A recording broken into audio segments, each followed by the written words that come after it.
Bom dia, Daisy. Bom dia, Adnan. Yeah, well, thank you so much for agreeing to do an interview for the Bonaire Future Forum. As you know, we have now nearly 2,500 registered members on the Bonaire Future Forum. Majority of them have registered from Bonaire. So they, and a whole group of them, of course, will vote. And even the ones who are not registered to vote by a ballot, they vote with their voice. They give opinion. One thing is clear: they all have a love affair, whether they live on the island or have homes on the island or visit the island. They have a love affair with Bonaire. They keep coming back. And then those who don't vote with a ballot, maybe not vote necessarily with the voice, they vote with their spending, with their wallet. They come and they spend money on the island, and so to them it matters where the island is going. And so I think it's useful for them to hear from you directly. A lot of people know you, of course, but there are people who may not know you, and it would be nice to know who is Daisy Coffie, and get a sense of you as a person, but of course also about your political objectives. So the way we'll do it is that we'll talk a little bit about who you are, and then we talk about the party, and then we talk a little bit about your vision for the island with specifics about different areas of the island. So let's begin by the fun question, which is, who are you? Where did you grow up? What kind of a family environment did you have? Do you have siblings? Do you have kids? Do you have, what kind of schooling did you have as a kid? What are your memories of childhood? Thank you. First of all, Adnan, very, very, very thanks. A lot of thank yous to you for this opportunity. Reason why, this is the very first time I'm giving an interview in English on Bonaire. I have been interviewed a lot of times in St. Martin, in Seba, in Statia, but never anybody here in Bonaire requested an English interview from me. There you go. So, and I'm totally agreeing with you with the fact that we have a lot of people speaking English here on the island also, and even if they are not on the island, but they follow all the developments that's going on the island. So it's good for them also to know who are the people who are involved with the government, in this specific case mine, of Bonaire. So who am I? I'm Daisy Coffie, everybody knows my name. I'm the eldest daughter of my parents. We are 4 sisters. My mom comes from Rincon and my dad was born in Playa Grande. That's farther away, direction to Washington Park. From Rincon, and my grandma, she is a real Indian from Nortisalia. So that's, I think, why I get the looks from the Nortisalia part. Yeah. My parents, when they got married, at a very young age, around 20. And Nortisalia has a very rich history of the sort of indigenous culture. Yeah. If there's one neighborhood that has that, it's Nortisalia. Exactly. And my grandma, back then, when she married, she left out of Nortisalia and went to live in Playa Grande. Oh, so that was an international experience for her. And over there she took with her The values. a lot of values, principles and so on from Nortisalia to Playa Grande. And so you grew up, even though you were in Playa Grande, you grew up with Nortisalia roots. She had 12 children. My dad was one of 12. Siblings. Was one of 12. So all of them has been brought up over there in Playa Grande. Yeah.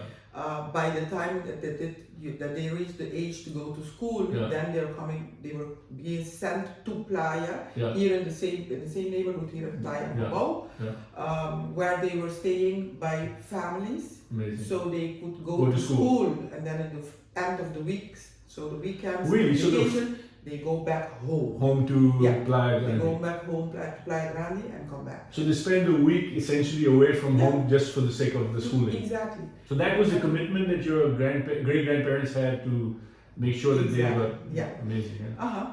And when my dad met my mom, there was first, like not a, it was not an issue, but the thing was, but should we continue living in Rincon? Mm-hmm. Because my mom said she was not going to Playa Grande, so the first option was living in Rincon. Yeah. Or should we go and start our family in Playa? And because of the fact that both of them were working in Playa, my dad was back then working in the administration of the police department, Mm-hmm. and my mom was working at salt company. No, she was working at that time for Heid Koning. Mm-hmm. She was taking pictures, and we have a lot of Heid's pictures in my mom's collection. Yeah. Because of that part, they decided, okay, we will get married and we will start our lives in Playa. But by doing that, they went to live in Sabana, where actually they still live up to date in the same street, just one house. They made Your parents? Yeah.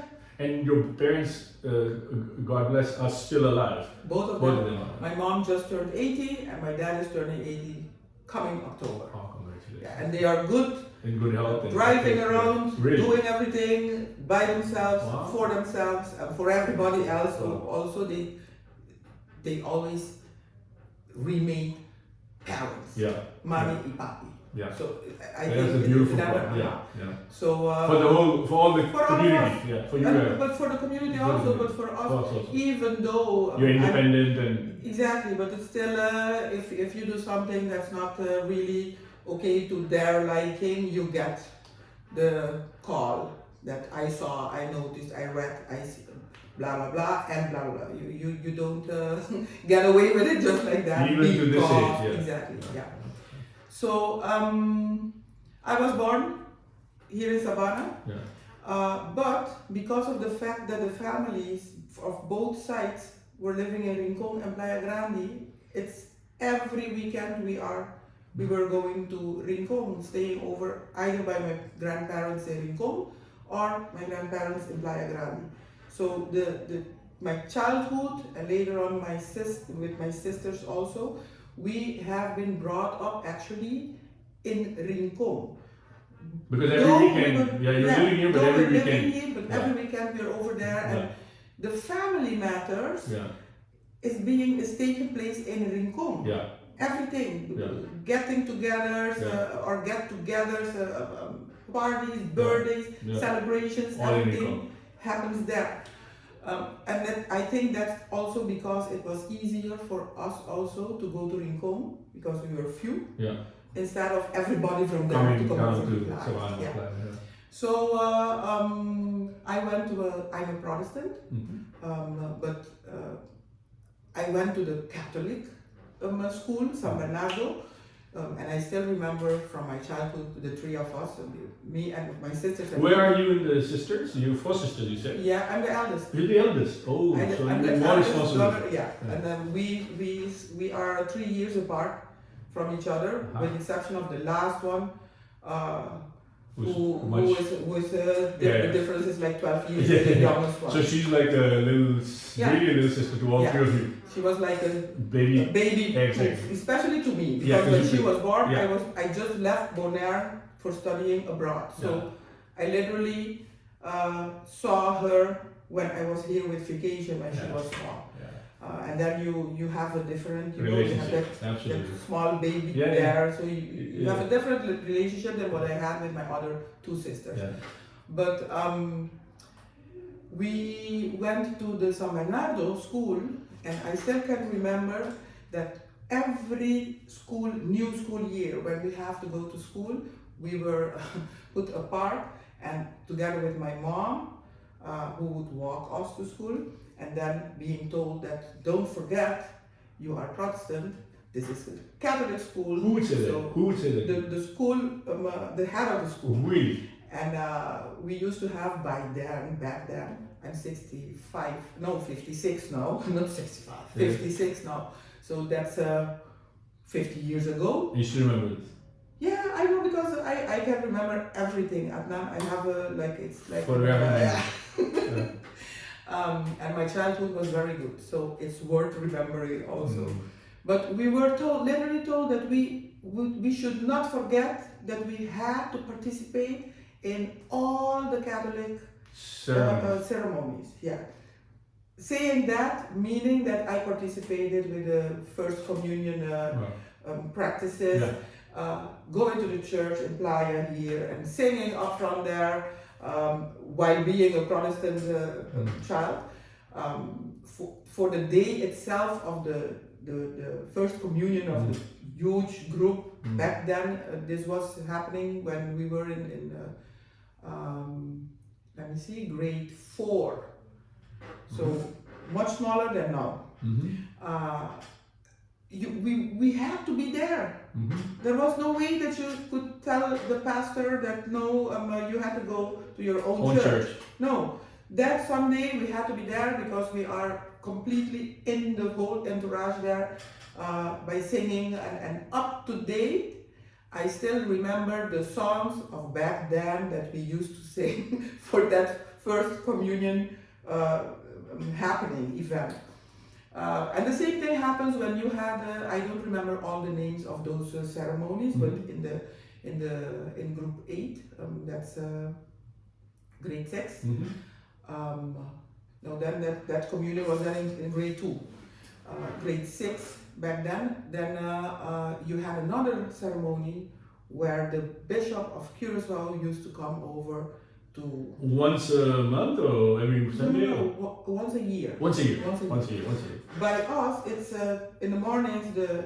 We used to have nuns back then. Yeah. Next to the San Bernardo school, there was a nun. Nunnery, yeah. So those nuns used to come to school to pray and to talk to the Muchamala Mucharam. Yeah. And then next to that, we used to get from those nuns red pills, tasting sweet on the outer side, and when you suck on it and the redness is gone, then it became sour. Those were vitamins and minerals and this was for all the children in the whole school. So and in literally all the classrooms, we used to have our sugar being tested in school. Yeah, they used to come. But I hated that because to me it was Really? Yes. The dentist used to come to school. Everything used to be handled on the school premises itself. If we talk about the basic health. Yeah, it was taken care of inside the school environment. Yeah. I was a very quiet child, even though I say it myself, but very smart. But I was not a troublemaker.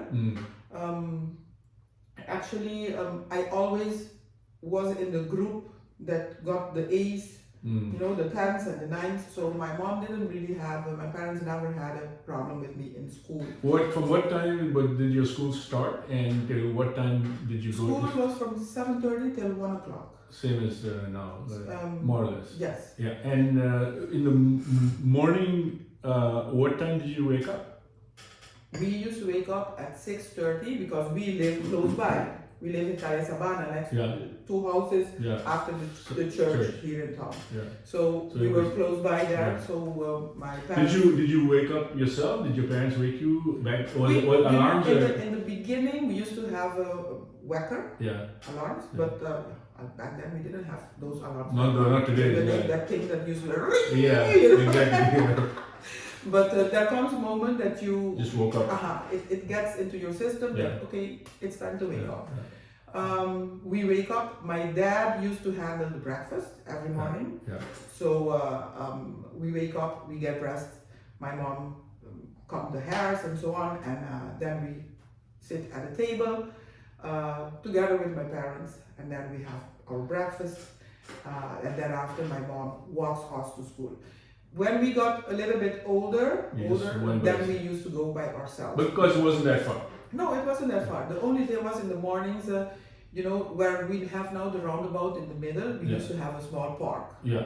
So you made and then play. we had to cross 2 roads. Yeah. So and that was the only thing that was a bit risky, but we got a solution for that from school itself. After a couple of times, they put brigadiers. Yeah. So when I got in group 6, group 8. Then you could cross yourself because there was somebody watching. But then I was one of the brigadiers. Oh yeah. All my sisters and me have been brigadiers in the. So you have a role already in keeping society going well. When you went from Sabana to Rincon on the weekends, you guys used to go there, right? We used to go by car. Yeah, my parents used to have. They still have their own car. Yeah. We go by car. Yeah. Literally by our own car. And what did you do for hobbies and sports as a kid?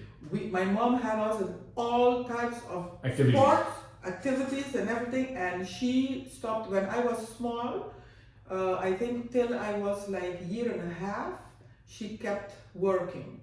And thereafter she decided to stay home, to be a housewife. Yeah. And take care of the family. Yeah. And then she never went back to work for somebody else. She used to do her hobby thing. She loves arts and crafts a lot. Yeah. So she used to have her small room at home where she should, she sits there while we are doing our own thing. She sits there and do her stuff. But so we were talking about the brigadier, the crossing of the street. Then we were talking about the what breakfast was like, where you went to Rincon. Yeah. And then when I was going to how we went to Rincon. I asked you about whether how did you do it? You said your parents. Oh no, my hobbies. Yeah, and what kind of sports and hobbies? And my mom accompanied us to everything. Everywhere we go, everywhere we went to. For if it's sports, if it's participating in whatever type of activity, she was always there. And I must say this counted also for whole Sabana. Because back then, no, we don't have youngsters in Sabana. All of us are more or less the same age as me and my sisters, but back then we used to have a lot of young kids over there, and we used to play by each other on the lawn, inside the gardens, not on the street. Yeah. It's when we got 11, 12 years that we started to play hide and seek outside. Outside, it's in the neighborhood itself. And we used to have, you remember those antennas that you used to have outside that you had to turn to get the signal? Back then we used to be, mostly of the girls there from Savannah used to be huge fans of Menudo.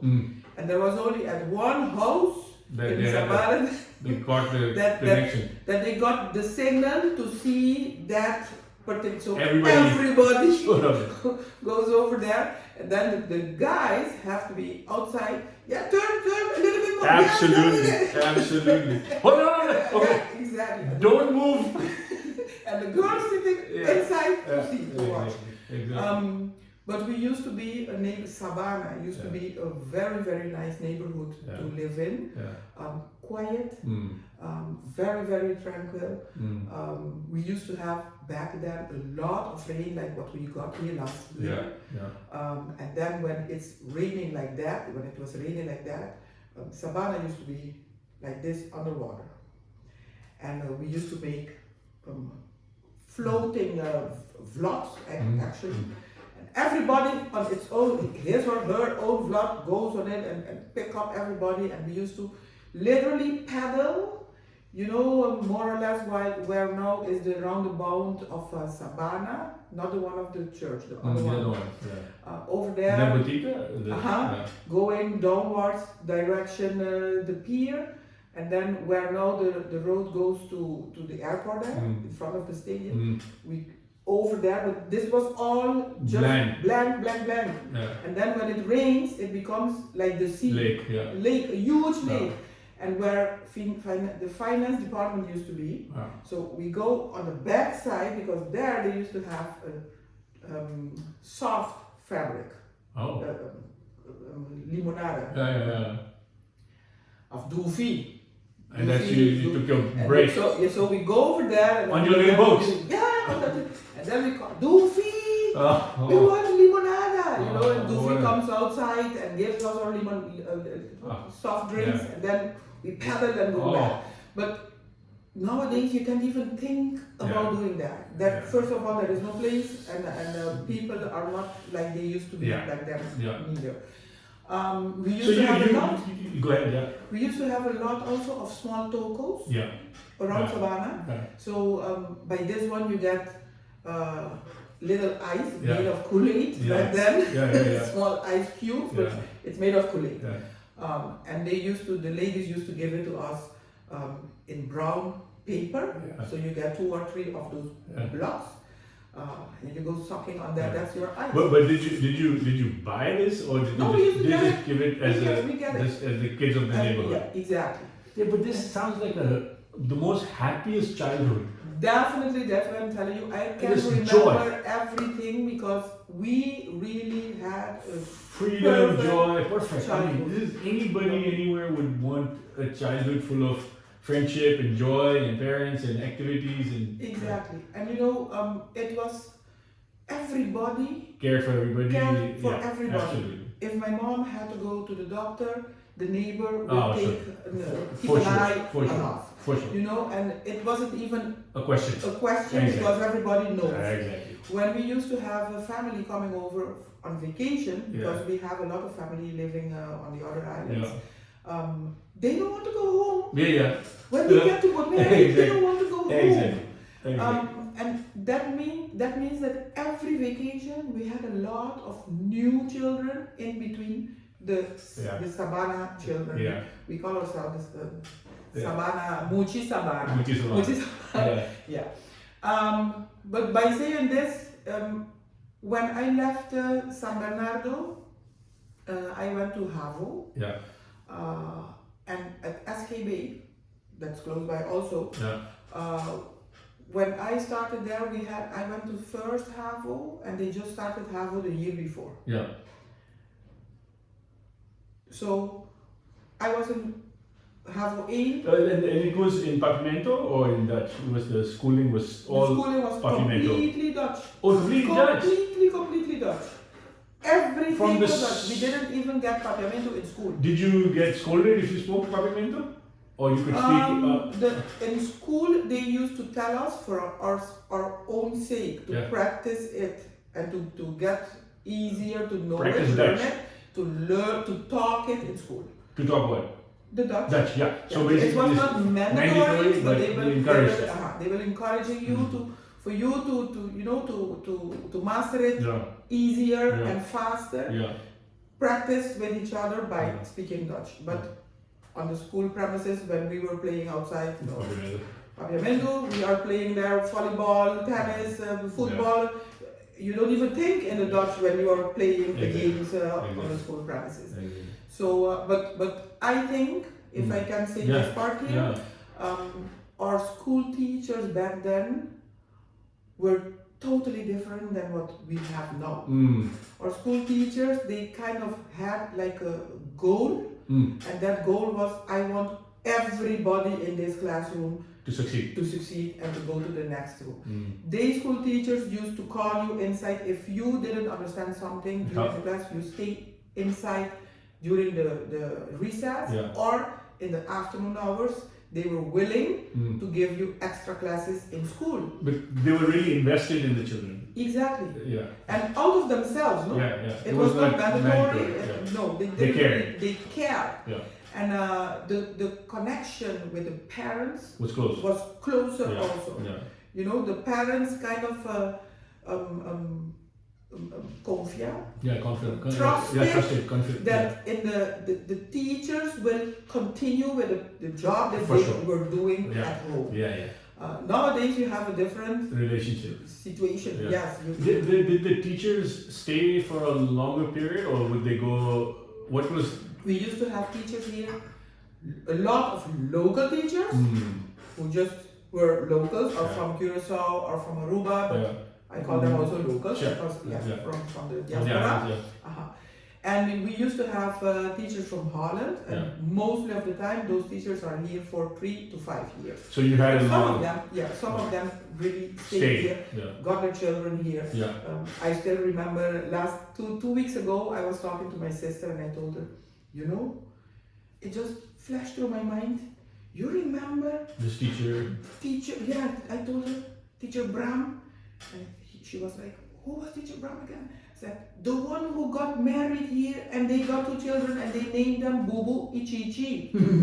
The boy is Bubu and they named the girl Chichi because those were local names. Yeah. And Denise told me, yes, I remember, but those girls must be now around what?